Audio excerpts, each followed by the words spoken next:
오늘은 고린도 후서 9장 6절에서 8절을 공부하겠습니다. 잘 아는 구절이고 이미 여러분들이 다 이해한 구절인데 그냥 성경적으로 한번 증명을 하겠습니다. 고린도 후서 9장 6절에서 8절입니다. 같이 읽어보시면 이것이 곧 적게 심는 자는 적게 거두고 많이 심는 자는 많이 거둔다 하는 말이로다. 각각 그 마음에 정한 대로 할 것이요 인색함으로는 억지로 하지 말지니 하나님은 즐겨내는 자를 사랑하시느니라. 하나님이 능히 모든 은혜를 너희에게 넘치게 하시나니 이는 너희로 모든 일에 항상 모든 것이 넉넉하여 모든 착한 일을 넘치게 하려 하심이니라. 우리나라 평안도 정주에 시각 장애인이 있었는데 박수무당이었습니다. 무당이 있고 박수무당은 조금 하는 일이 다르더라고요. 근데 이름이 백사겸이라는 분이 있는데 그는 굿을 잘해가지고 그 당시에 굉장히 많은 돈을 벌었습니다. 많은 돈을 벌다 보니까 첩까지 둔 무당이었습니다. 하루는 굿을 하는데 선교사가 그 굿하는 모습을 구경을 하고 있는데 굿판이 어떻게 됐겠어요? 신이 안 내려와. 그래 땀을 뻘뻘 흘리면서 용을 쓰면서 아무리 노력을 해도 신이 안 내려와. 그래서 선교사가 한마디 하고 갔습니다. 선교사가 나가고 나니 이제 신이 내려가지고 겨우 굿을 마쳤는데 그 선교사가 한 말이 자식도 망치고 네가 망할 짓을 하지 말고 예수님을 믿고 구원받고 복받아라. 요 말을 하고 떠났습니다. 그러니까 선교사는 예수를 믿으면은 자식도 잘 되어서 복을 받는다. 그래서 그 사람은 백사겸이라는 그 무당, 박수무당은 바로 이 무당짓을 정리를 했습니다. 정산을 하고 온 가족이 하나님 앞에 돌아왔습니다. 그러니까 이제 처음 교회에 와서 봤는데 그 당시니까 교회를 한참 많이 건축을 할 때거든.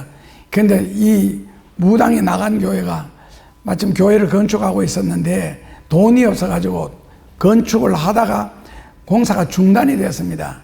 그래서 자기가 무당 일을 하면서 번 돈을 가지고 그동안에 땅을 여러 곳에 사놓았는데 결국 그 땅을 다 팔고 그리고 자기한테 현재 있는 것까지 다 팔고 정리를 해서 교회 건축헌금으로 드렸습니다.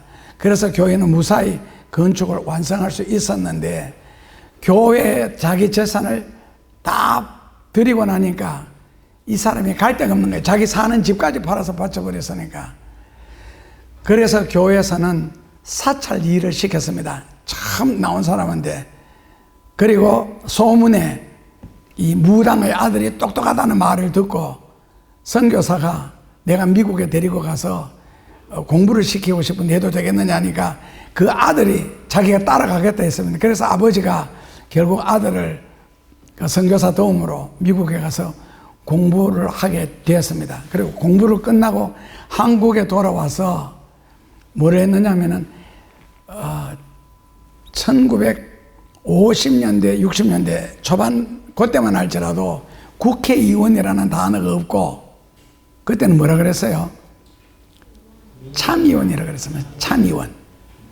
그래서 한국에 돌아와서 그 사람의 사회에 발디되면서 우리나라 초대 참의원 의장을 지냈고 그 다음에 교육부 장관을 지냈고 문교부 그 다음에 연세대학교 총장을 지냈습니다. 누구겠어요?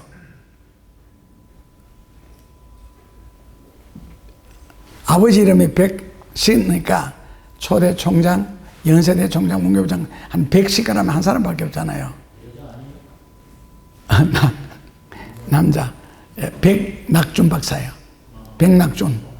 그분이 바로 아버지가 그 무당의 아들이었고 그리고 한국에 와서 초대 참의원 의장 지냈죠. 문교부 장관 지냈지. 연대 총장을 지냈으니까 백낙준 박사예요.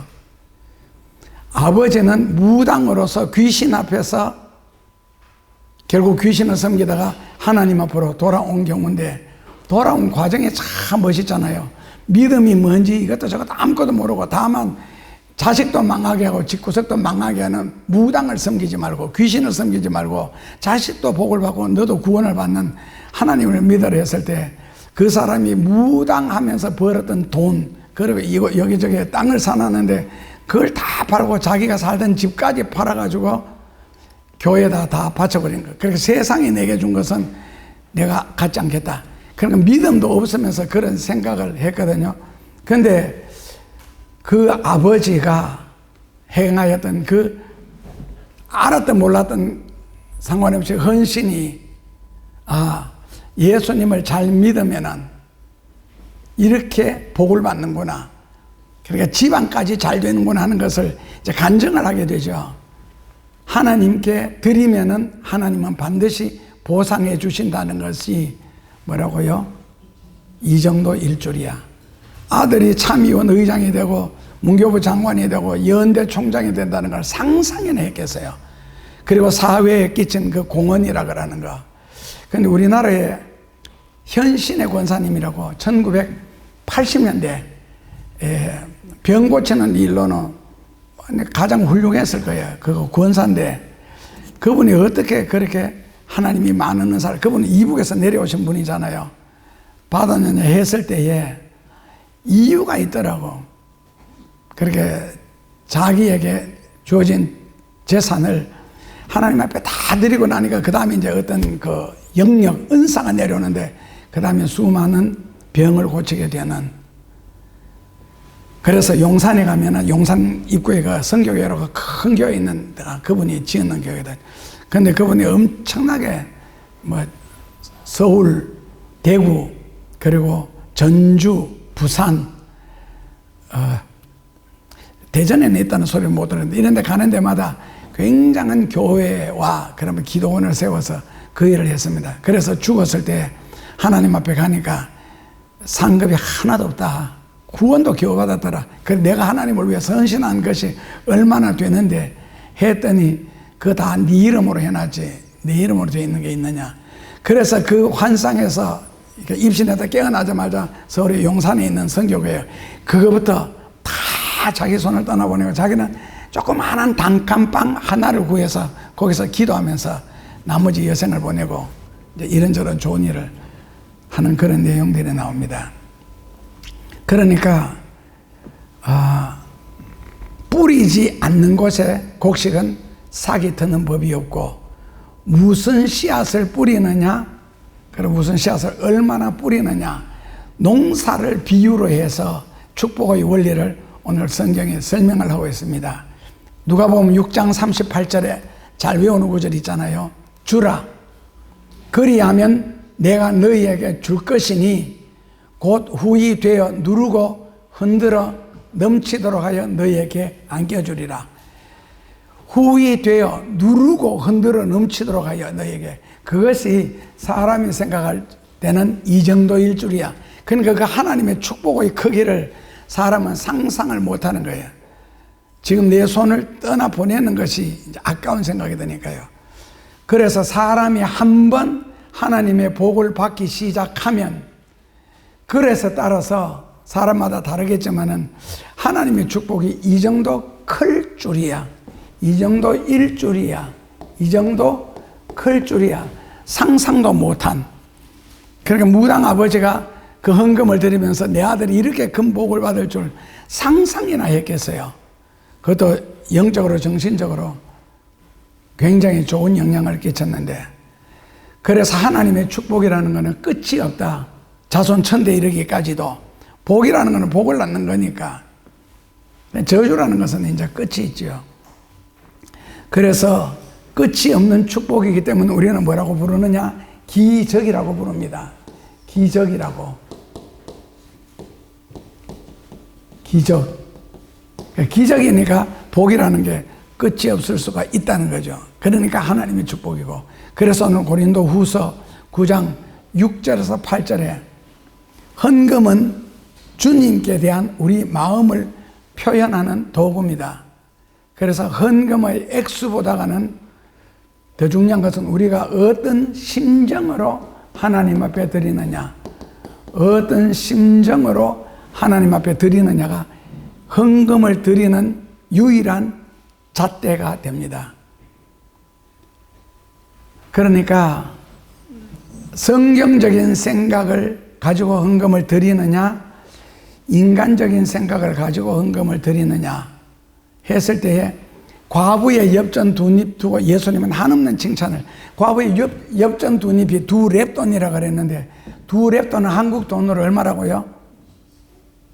외우고 계시는지 보자. 예? 예, 한 렙돈이 27원, 두 렙돈은 54원을 헌금했는데 예수님은 그렇게 많이 칭찬을 하셨습니다. 칭찬하신 이유가 뭐라고요? 두 렙돈을 드렸기 때문에가 아니고, 예, 전체를 드렸다는 거죠. 그러니까 그 여인에게 있어서 54원 두 렙돈은 굉장히 큰 것이었다. 전체이기 때문에. 그래서 우리는 이런 답을 아는 것은요, 전혀 의미가 없습니다. 그거 알면 뭐합니까? 전체로 드렸다. 그 전체가 뭐 100원인지 1000원인지 뭐 100억인지 모르니까 그건 의미가 없고, 내가 이런 진리의 말씀에 쓰여질 때 내가 그 축복의 주인공이 된다는 거, 그게 중요한 것이죠. 제가 여기서 막 질문하고 할 때 정답을 요구하는 것은 절대로 아니라는 걸 먼저 밝혀두면서 6절부터 본문을 해석해 드리겠습니다. 6절에 같이 읽어보시면요, 적게 심는 자는 적게 거두고 많이 심는 자는 많이 거둔다. 이게 무슨 뜻이에요? 적게 심는 자는 적게 거두고 많이 심는 자는 많이 거둔다. 이 말씀이 나온 배경이 1절에서 5절에 보면은 바울이 고린도 교우들에게 헌금 준비하는 것을 마치려 하고 있습니다. 준비는 언제 해야 된다고요? 9장 5절에 같이 읽어보시면은, 이러므로 내가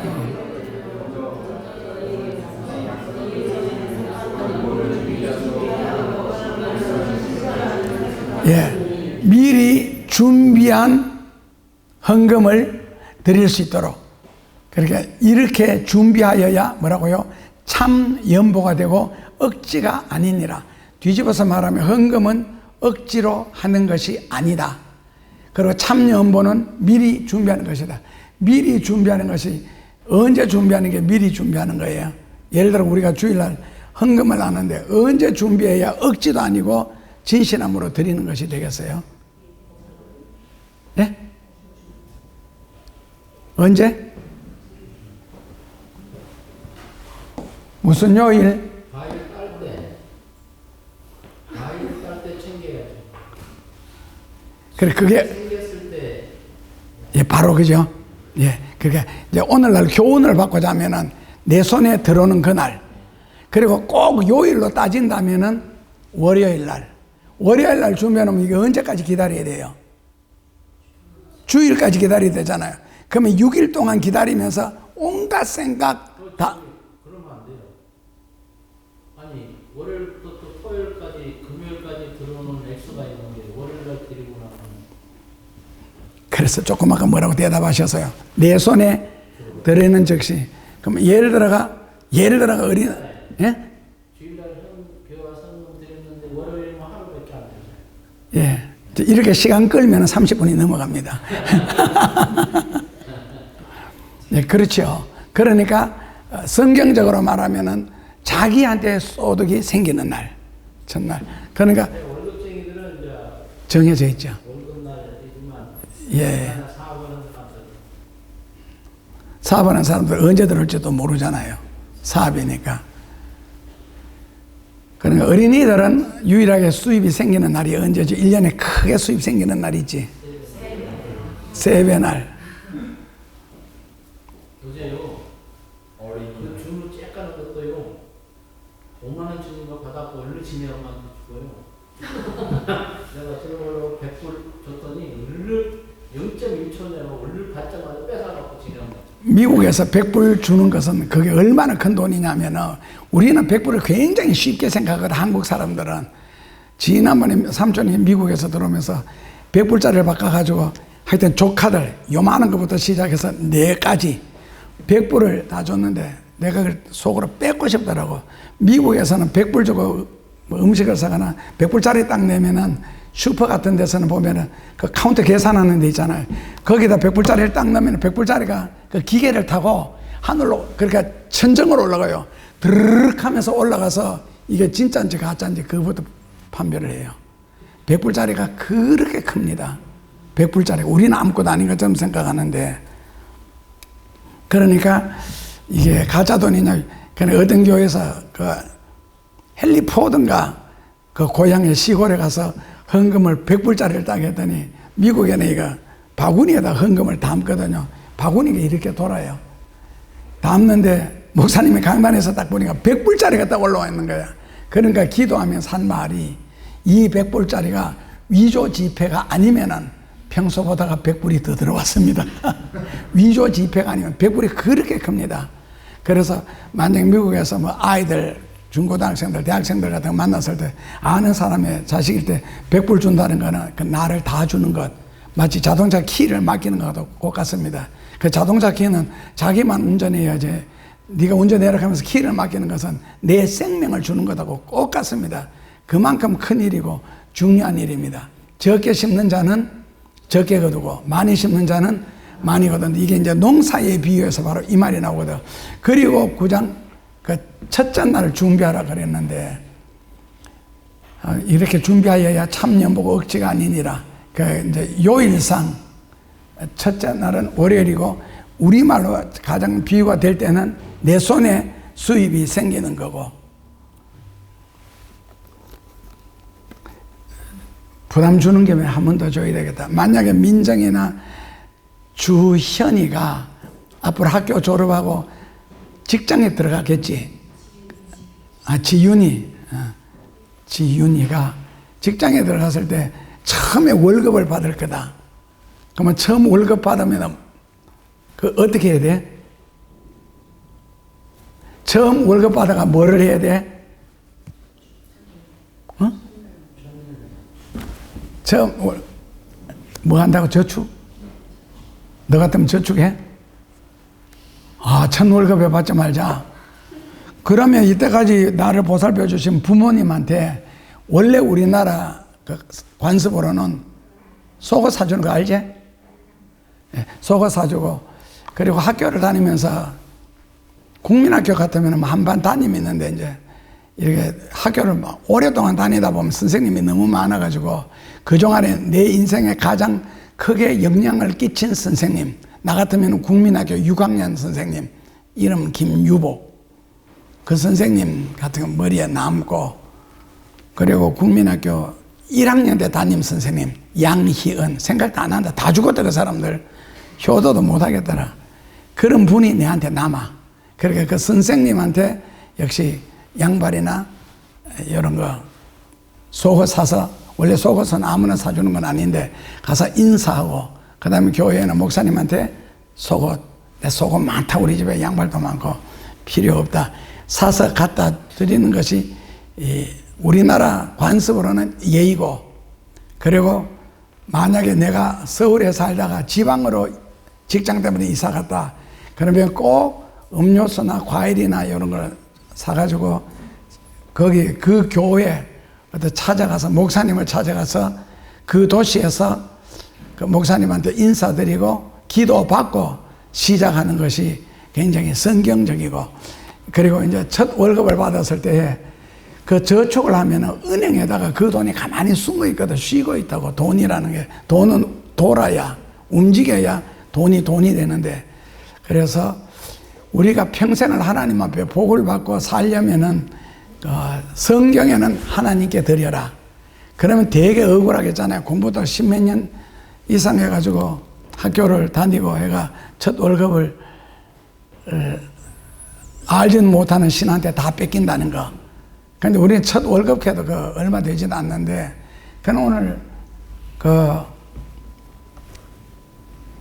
무당하다가 예수 믿은 그 사람은 하나님을 알지도 못하고 잘 믿지도 못하면서도 무당짓 해가지고 벌었던 그 많은 땅 사놨던 돈을 땅을 다 팔아가지고 헌금을 했다.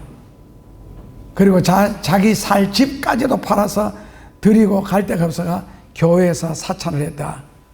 그랬을 때 아깝지. 그러나 만약에 믿음이 있었더라면 하나님이 그 아들을 그렇게 축복해 줄 줄 생각했겠나. 만약에 그걸 투자라고 생각한다면, 만약에 내가 그랬을 때 앞으로 내 자식이 이 정도로 훌륭하게 나라와 민족을 위해서 쓰임을 받고 축복을 받을 수 있다면 안 할 부모가 있겠나. 특별히 돈에 환장한 부모를 제외하고는 웬만하면 나는 다 하리라고 생각하거든. 그래서 드리지 않는 곳에 기적이 일어나지 않고, 성경에 보면은 그 오병 이어 5개의 떡과 그 다음에는 2마리의 물고기, 이것을 드렸을 때 이것을 가지고 5,000명이 먹고 12광주리가 남았다. 넉넉했다는 뜻인데, 그렇다면은 오병이어를 드려야 그런 기적이 일어나는데, 오병이어를 드리지 않으면서 기적이 일어날 것을 기대를 해서는 되지 않을 거고, 그리고 이 오병이어는 축복을 받는 일에 뭐라고요? 근거가 된다. prepare, 근거. 그래서 하나님 앞에는 복 받을 수 있는 근거를 마련해야 되는데, 오늘 너 같은 경우에 교회는 참 잘 왔다. 첫발이. 그래서 고린도후서 9장 6절에서 8절에는 하나님 앞에 많이 드리고 적게 드리는 그것을 두는 것이 아니라 헌금 정신, 하나님을 대하는 자세, 거기에 대해서 6절에서 15절에 보면은 그 바른 자세와 축복에 대한 언급이 있는데, 잠언 11장 24절에서 25절에 보면은 이런 말씀이 있습니다. 잠언 11장 24절에서 25절 같이 읽어보시면은요, 흩어 구제하여도 더욱 넉넉하게 되는 일이 있나니 과도히 아껴도 가난하게 될 뿐이니라. 구제하여도, 남을 도와줘도 풍부하여질 부자가 될 수 있지만은, 아낀다고 부자가 되는 것은 아니고, 아끼다가 오히려 더욱 가난해질 뿐이니라. 그래서 이것을 원어적으로 풀면은 헌금과 보상, 이거는 양쪽 비례 관계를 이야기하는 건데, 원어에서는 헌금과 보상의 양적 비례 관계를 헌금에 임하는 마음가짐이 그만큼 중요하다는 걸 우리에게 가르칩니다. 아니면은 교회 50년, 100년 다녀도 평생 축복을 못 받습니다. 그러니까 교회를 다닐 뿐이고 이런 지식이 쌓일 뿐이지 하나님의 복은 받지를 못하는 거고, 복에 대해서 우리가 공부를 하는 것은 복에 대해서 많이 알아라고 공부를 하는 것이 아니고, 땅에 사는 동안 복을 많이 받으라고 이런 공부를 하는 거거든요. 그러니까 헌금에 임하는 마음가짐 굉장히 중요하다. 그래서 원어에서는 적게 번역되는 말이 있잖아. 적게, 그라는 말은 적게 드리는 자는 적게 받고 할 때, 적게는 pay 도메, 도메 노. 이 말을 따서 우리말로 해석을 하면은 아끼다. 적게 드리는 자는 할 때 그 적게 드린다는 말은 아끼다 혹은 인색하다. 스파링리, 영어로는 인색하다. 스파링 리. 적게 드린다. 적게 드리는 자는 적게 받을 것이 할 때 그 적게 드린다는 말, 첫째로는 아끼는 마음으로 드리거나, 둘째로는 인색한 마음으로 헌금을 한다면 이게 이제 하나님도 아끼게 될 거고, 하나님도 우리에게 인색하게 될 거고, 헤아리에서 바치는 자는 헤아리에서 받을 것이고, 그렇게 나오고, 그 다음에 뭐라고 해놨어요? 적게, 그리고 많이 뿌리는 자는 많이 거둔다. 유로기아라 그래가지고, 이 유로기아라 그러는 말은 우리말로 바꾸면은요, 하나님을 찬양하는 마음으로, 그리고 바운트풀리, 넉넉한 마음으로 헌금을 하면은 하나님으로부터 풍성한 복을 받을 수 있다. 많이라는 단어 뜻입니다. 많이. 넉넉한 마음으로 하나님을 찬양하는 마음으로 헌금을 드리면은 하나님으로부터 복을 많이 받을 것이다. 그래서 마태복음 10장 42절에 유명한 구절이 나오죠. 마태복음 10장 42절에 같이 찾으신 분 읽어보시면은 10장 42절에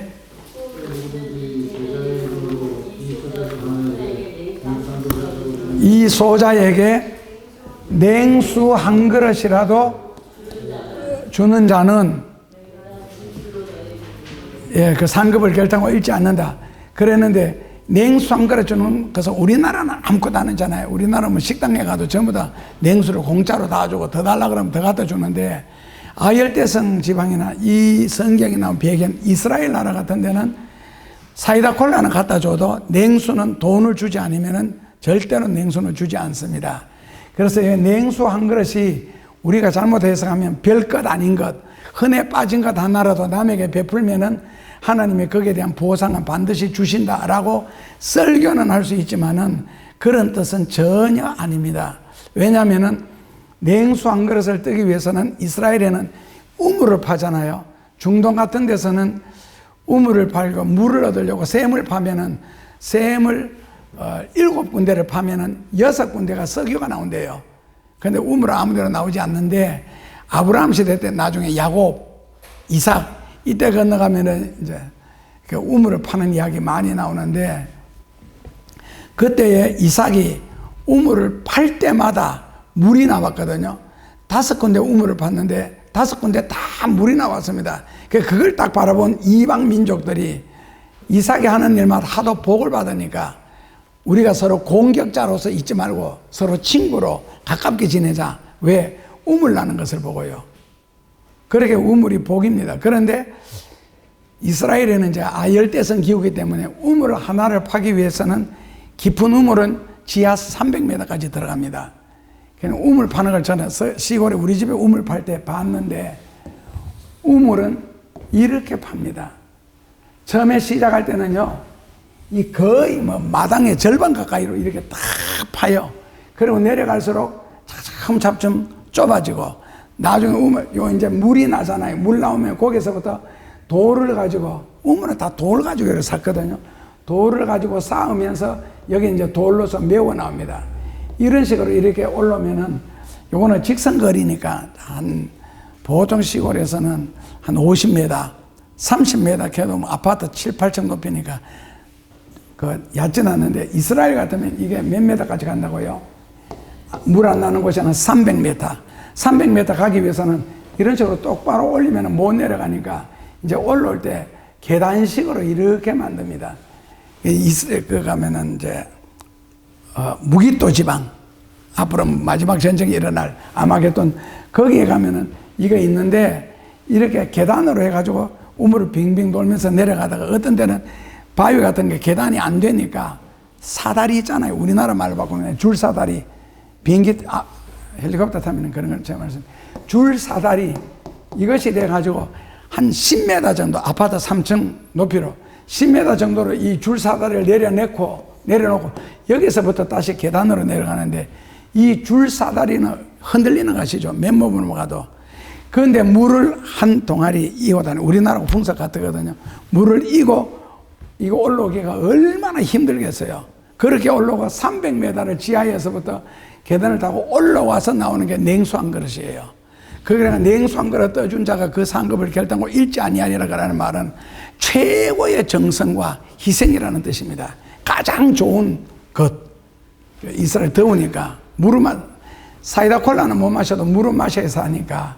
그래서 냉수 한 그릇이라는 말이 흔해 빠진 것, 아무거나 준다 이 뜻이 아니고 이 정도로 고생을 하고 심한 여기 올라가서 아이고 물동이 이고 올라오면 이런 데서 물 많이 솟습니다. 흔들려서 솟고 그래서 이 밖에 올라오는데 가보니까 우물이 참 깊더라고요. 그래서 하나님으로부터 보상받고 축복받는다는 게 쉬운 일은 아니구나. 우리가 흔해 빠진 거 뭐 교회와가 빗자루만 하나 들어도 하나님이 거기에 대해서 보상해 주죠. 빗자루 보상 받아가지고 자기 집에 빗자루만 수북해질 텐데 요즘 나이롱 빗자루 사면은 떨어지지도 않는데 아시죠? 귀한 것이라는 뜻입니다. 냉수한 거를 흔해 빠진 건 아니고. 그리고 그 7절 말씀에 고린도후서 9장 7절에 각각 그 마음에 정한 대로 헌금은 하되 인색함으로나 억지로나 하지 마라. 하나님은 즐겨내는 자를 사랑하시느니라. 하나님은 즐겨내는 자. 그렇게 출애굽기 같은데 25장 2절인가 그런데 보면은 하나님이 제사장들에게 말하기를 즐겨내는 자의 헌금은 받되 억지로나 인색함으로 내는 사람 헌금은 받지 마라 하는 그런 성경 구절도 나옵니다. 마음에 정한 대로 할 것이고 그리고 억지로는 헌금 절대로 하지 마라. 헌금의 올바른 자세도 아니고 자 억지로 헌금했을 때는 억지로 한 헌금에 대한 보상, 대가, 축복은 받겠어요? 못 받겠어요? 헌금 드리는 액수가 너무 많아 아까운데 하는 생각을 품고 드리면은 거기에 대한 축복, 보상은 받겠어요? 못 받겠어요? 억지로 드린다면은 여러분들 생각은 어때요? 헌금을 억지로 한다면은 야, 이 돈 같으면은 뭐 4년 동안 등록금 다 낼 수 있는데 예를 들자면 우리 교회도 그런 경우가 있었잖아요. 내 딸이 만약에 뭐 의과대학에 합격만 한다면은 의과대학 다닐 때 드는 모든 등록금을 현금으로 일시불로 드리겠습니다. 4년치를. 그런데 그런 기도는 왜 하겠어요? 내 딸이 의과대학에 합격할 가능성이 있겠어요? 없겠어요? 합격만 한다면은 현금으로 4년치 등록금을 한목에 하나님 앞에 드리겠다. 그 돈은 있는 집이네. 의과대학 4년치 헌금을 등록금을 한목에 드릴 수 있으니까. 근데 그런 기도를 할 때는 가능성이 있어요, 없어요? 합격할 가능성 없어요? 합격할 가능성이 없지요. 평소 실력으로는 있으면은 그런 식의 기도를 안 할 겁니다. 안 해도 합격할 테니까. 떨어지니까 하나님 앞에 하나님 찬스를 한번 쓰는 거지. 그런데 찬스 쓰면은 운 좋으면은 통과가 되고 운 안 좋으면은 떨어지겠죠. 그럼 운이 좋아가지고 운이라고 표현하겠습니다. 통과가 됐다, 패스가 됐다. 그러면은 그 헌금을 할 것 같아요, 안 할 것 같아요? 헌금을 할 것 같아요, 안 할 것 같아요?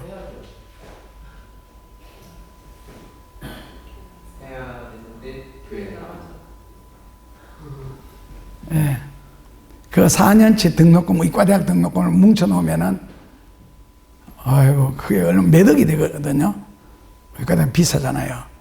근데 과연 눈앞에 지금 돈 다발이 보이는데, 다발도 몇 개를 사야 되는데, 과연 할 수 있을까? 했을 때에 복 받을 사람 같으면은, 자식이 복 받도록 하려고 하면은 반드시 해야 되고, 그렇지 않으면은 도망가는 것이 가장 좋은 방법이죠. 학교에서 들어갔다고 해서 미래가 밝은 건 아니에요. 지금은요, 미래 밝은 게 우리나라 아무것도 없습니다. 전 세계적으로도. 어느 나라에도 가보면 다 어려워요. 다 힘들고. 특히 선교지에 가면은요, 다 우는 소리, 저만 만나면 앓는 소리만 하고. 근데 제가 선교지에 가면은 꼭 내가 하나님 된 것 같아. 뭐, 무조건 다 내놔라 그러니까. 그리고 특징은 뭐라고요? 다 하려고 하는 사람 특징은 고맙다 소리 절대로 안 하는 거. 우리가 교회하고 학교를 100몇십 개를 지었는데도 진짜 고맙습니다 하는 사람을 제가 만나거나 들어본 적이 없으니까. 그래서 하나님은 거지의 왕충과 하나님은 즐겨내는 사람을 사랑하시느니라. 이 원어로 보면 참된 헌금의 기준은 자원하는 마음으로 기쁜 마음으로 드려야 된다. 넉넉함으로는 남의 도움이 전혀 필요가 없는 상태, 삶의 완전한 상태, 자족하는 상태를 넉넉함으로. 이렇게 오늘 고린도후서 9장 8절에 하나님의 능히 모든 은혜를 너희에게 넘치게 하시나니 이는 너희가 모든 일에 항상 모든 것이 넉넉하여 착한 일을 넘치게 하려 하심이니라. 이건 하나님 우리에게 복을 주시는 목적이 착한 일을 많이 하려고. 혹시 금강제화의 구두방의 일화 아시죠? 그 회장이 김성만 씨인데 그 서울 종로에 있는 한국의 어머니 교회 세문안 교회 문 앞에서 세문안 교회 문 입구에서 그 구두 수선하고 구두 닦기 하는 그러니까 여름에는 왜 위에 검은 우산 크다는 거 하나 놓고 여기다 구두 세탁이라는 거 구두 닦기 그리고 구두 고치는 거 이걸 하는데 여기서 장사를 20년을 했답니다. 하는데 세문안 교회는 그러니까 수많은 교인들이 주일마다 매어 터져라고 아침부터 저녁까지 떠나드는데 한 사람도 자기 보고 예수 믿고 구원받으라는 말을 한 적이 없었습니다.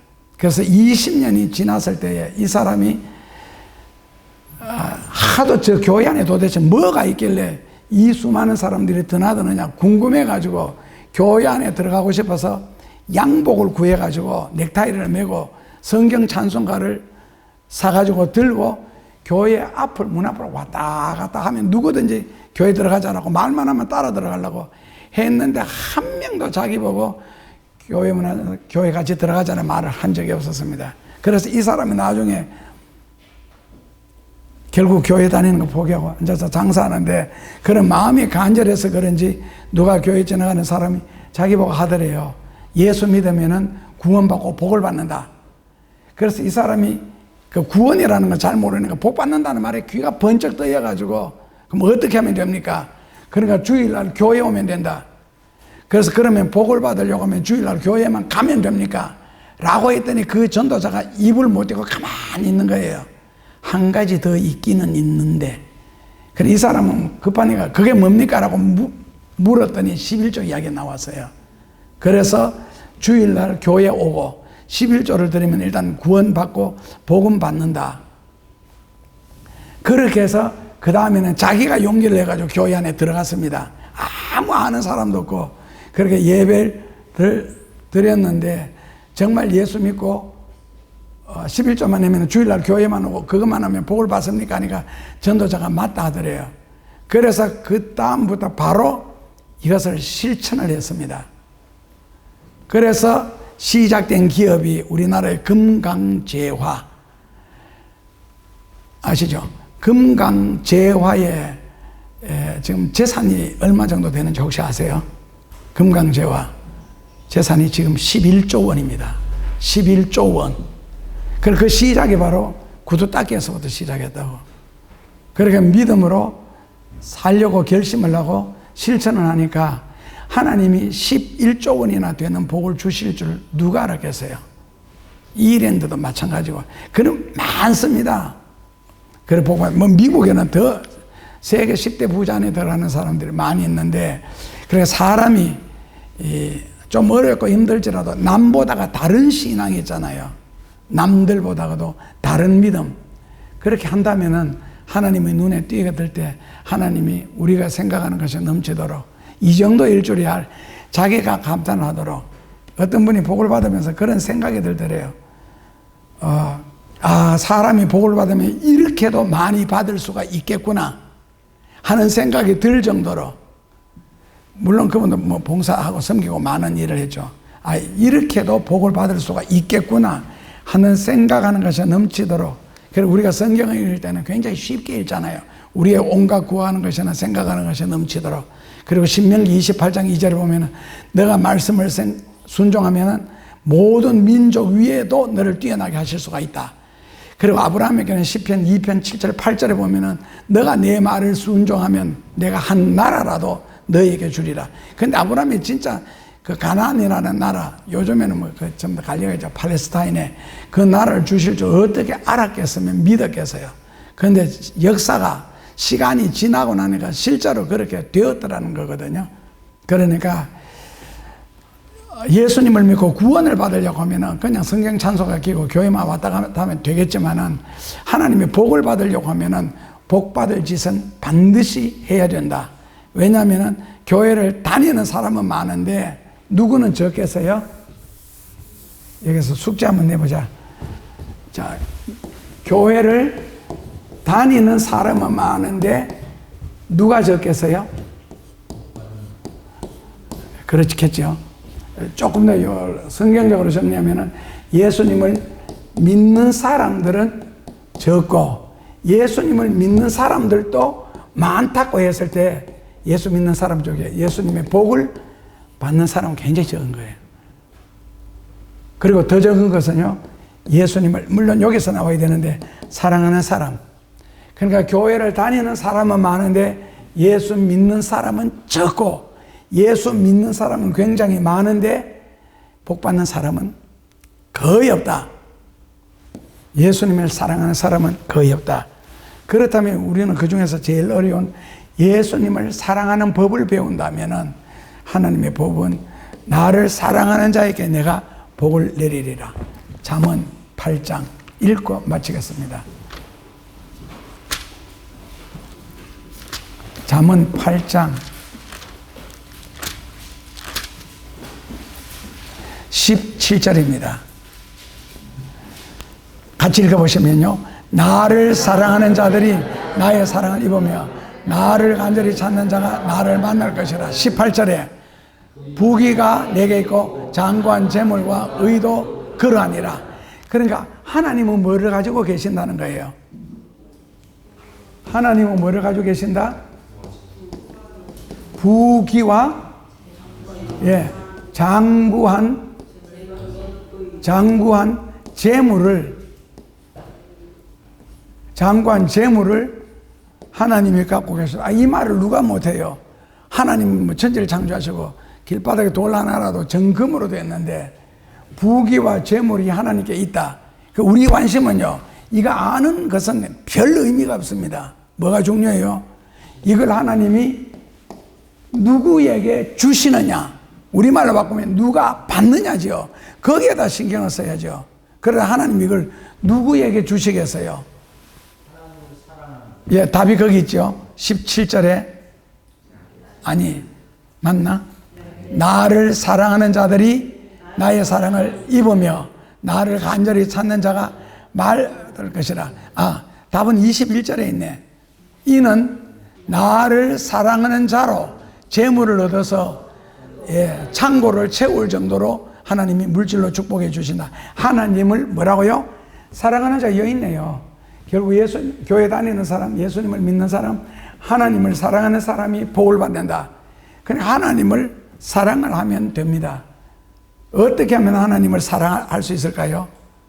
이것도 이제 또 차이가 있겠죠.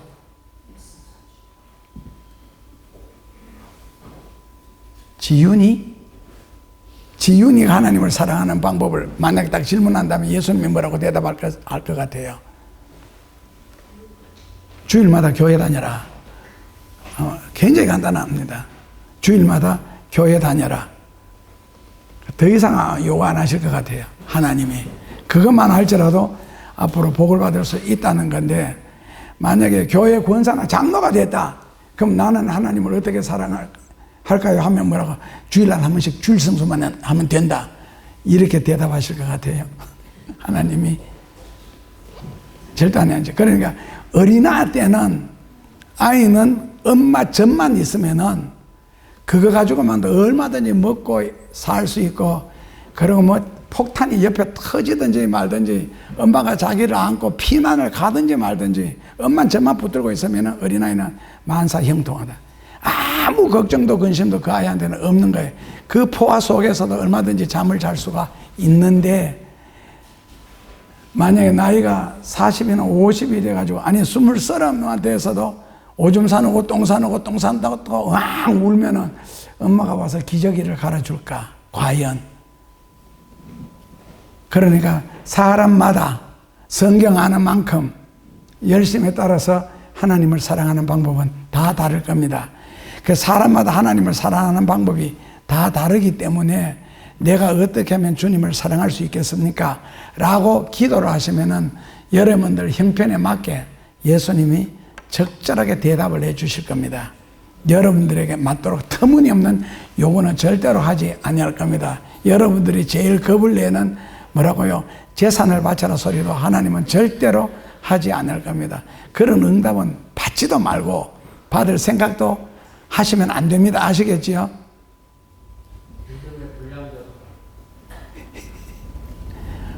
왜 그런 응답을 받으시면 안 됩니까? 그러면 하나님이 아브라함에게처럼 가나안이라도 하나 떼주시든지, 예를 들자면은 아까 박수무당처럼 아들을 그렇게 훌륭하게 키우도록 하려고 그러면 하나님이 힘드시잖아요. 그러니까 여러분들 그런 하나님의 큰 복을 받아서도 안 되고 감당도 못할 테니까 절대로 불리한 기도 응답은 받지 말고, 나는 오병이어를 안 들어도 오병이어의 기적은 네게 일어나도록 그런 기도를 많이 하십시오. 아시겠죠? 그러면 1번 이루어진다, 2번 안 이루어진다. 자기들도 양심이 있으니까 대답도 안 하고 아까부터 생글생글 웃기만 한다. 왜? 웃는 얼굴에는 하나님도 침 안 뱉을 테니까. 그거 노립니까 지금? 네, 오늘은 여기서 마치겠습니다.